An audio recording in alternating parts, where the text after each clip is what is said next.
Salut à tous, j'espère que vous allez bien et que vos fêtes se sont bien passées. En tout cas, je vous souhaite vraiment le meilleur pour cette nouvelle année. Alors de mon côté, je vous ai préparé plein de bonnes choses pour 2016, notamment des vidéos sur les crayons Prismacolor, sur les feutres, du matériel, des tutoriels ou encore des revues sur les livres. Mais ce qui va nous occuper aujourd'hui, ce sont les fameux marqueurs Posca. Vous avez été très nombreux à me poser des questions sur Facebook sur la façon dont je fais mes fonds noirs. Et bien voilà la réponse, c'est grâce à ces petits marqueurs.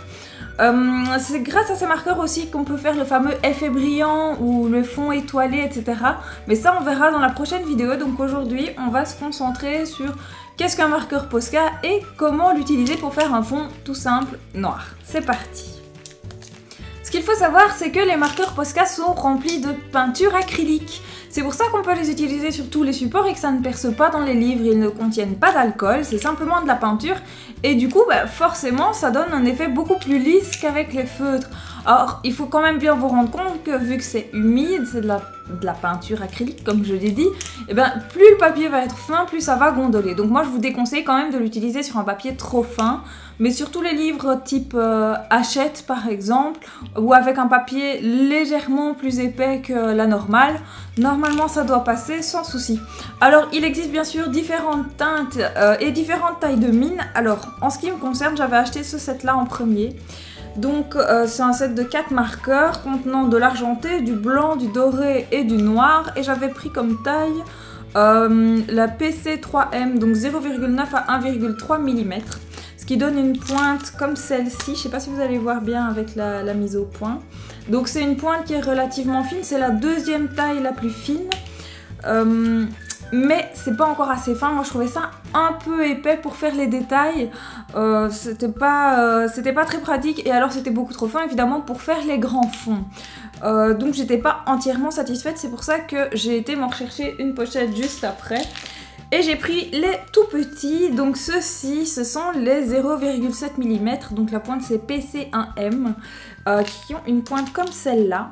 Alors elle existe en deux types, donc une comme ça qui est une pointe feutre, et une pointe un peu comme les stabilos très fins, vous voyez, avec une petite bande de métal autour, ce qui permet de tracer des lignes droites à la latte.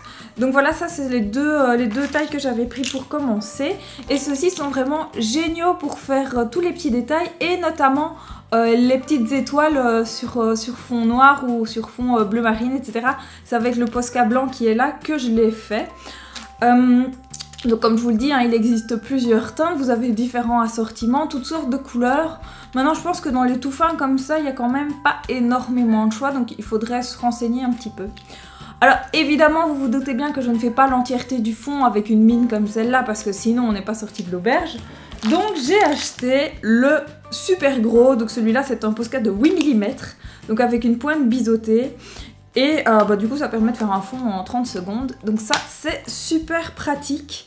Donc je les aime vraiment beaucoup, je trouve que ça permet vraiment d'avoir quelque chose d'opaque. On dirait presque même que le fond est d'origine tellement c'est lisse. Donc ça c'est vraiment très très sympa. Alors par contre c'est assez cher puisque le gros ici il coûte environ 6 €. Pour une pochette de marqueurs, donc les plus grands que je vous ai montré c'est ceux-ci. Pour la pochette de 4 j'ai payé 15 € et pour la pochette de petits comme ceux-là, donc les 4 j'ai payé 10 €. Donc il vaut mieux savoir exactement ce qu'on achète. Dernière chose, j'ai vu des tutoriels comme quoi on peut remplir les Posca soi-même. Par contre, donc on les remplit grâce à un mélange de peinture acrylique et de gouache. Avec autre chose mais je ne sais plus ce que c'est. Et le seul souci c'est qu'il faut vraiment bien gérer les doses parce que sinon vous allez avoir quelque chose de trop épais. Et alors à ce moment là ça va bloquer la mine, donc vous êtes bon pour en racheter une nouvelle parce que les mines s'achètent à l'unité. Donc voilà, je pense que je testerai et puis je vous ferai un petit tutoriel si ça fonctionne correctement. Voilà, on va voir tout de suite en détail comment utiliser ces fameux marqueurs. Alors on va commencer avec le tout fin, donc celui-là, le marqueur noir, donc qui est d'une pointe de 0,7 mm. Donc là je pense que vous la voyez mieux, elle est vraiment très fine et quand on écrit avec, c'est vraiment très très fin. Donc la première fois que vous l'utilisez, il faut suivre le mode d'emploi qui est là même pour les fois suivantes. Il faut toujours le secouer, faire un mouvement de va-et-vient pour faire couler l'encre dans la pointe sur une feuille de brouillon. Et une fois que votre pointe est bien noire, bien remplie d'encre, alors vous êtes parti pour dessiner avec. Donc vous voyez que c'est vraiment très simple à utiliser, il n'y a pas grand chose à savoir. Alors moi, donc, comme je vous le disais, c'est avec ce marqueur là que je fais mes fonds. Donc celui-ci, c'est celui qui fait 8 mm. Hop, on va le déboucher. Le voilà. Alors, vous allez voir que le trait est tout de suite beaucoup plus épais. Donc si je vous montre, donc, on va faire un exemple ici.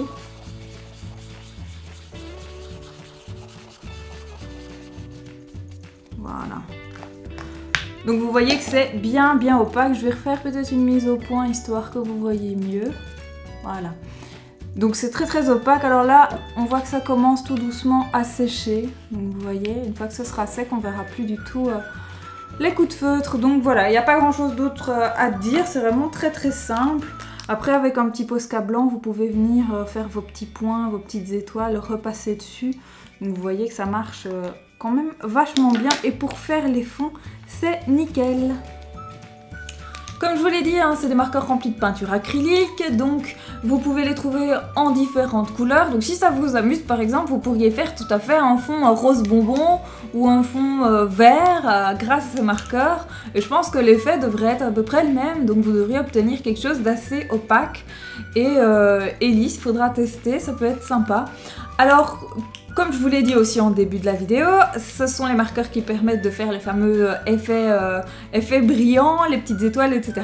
Donc ça, je vais vous l'expliquer dans la prochaine vidéo. On se retrouve très vite.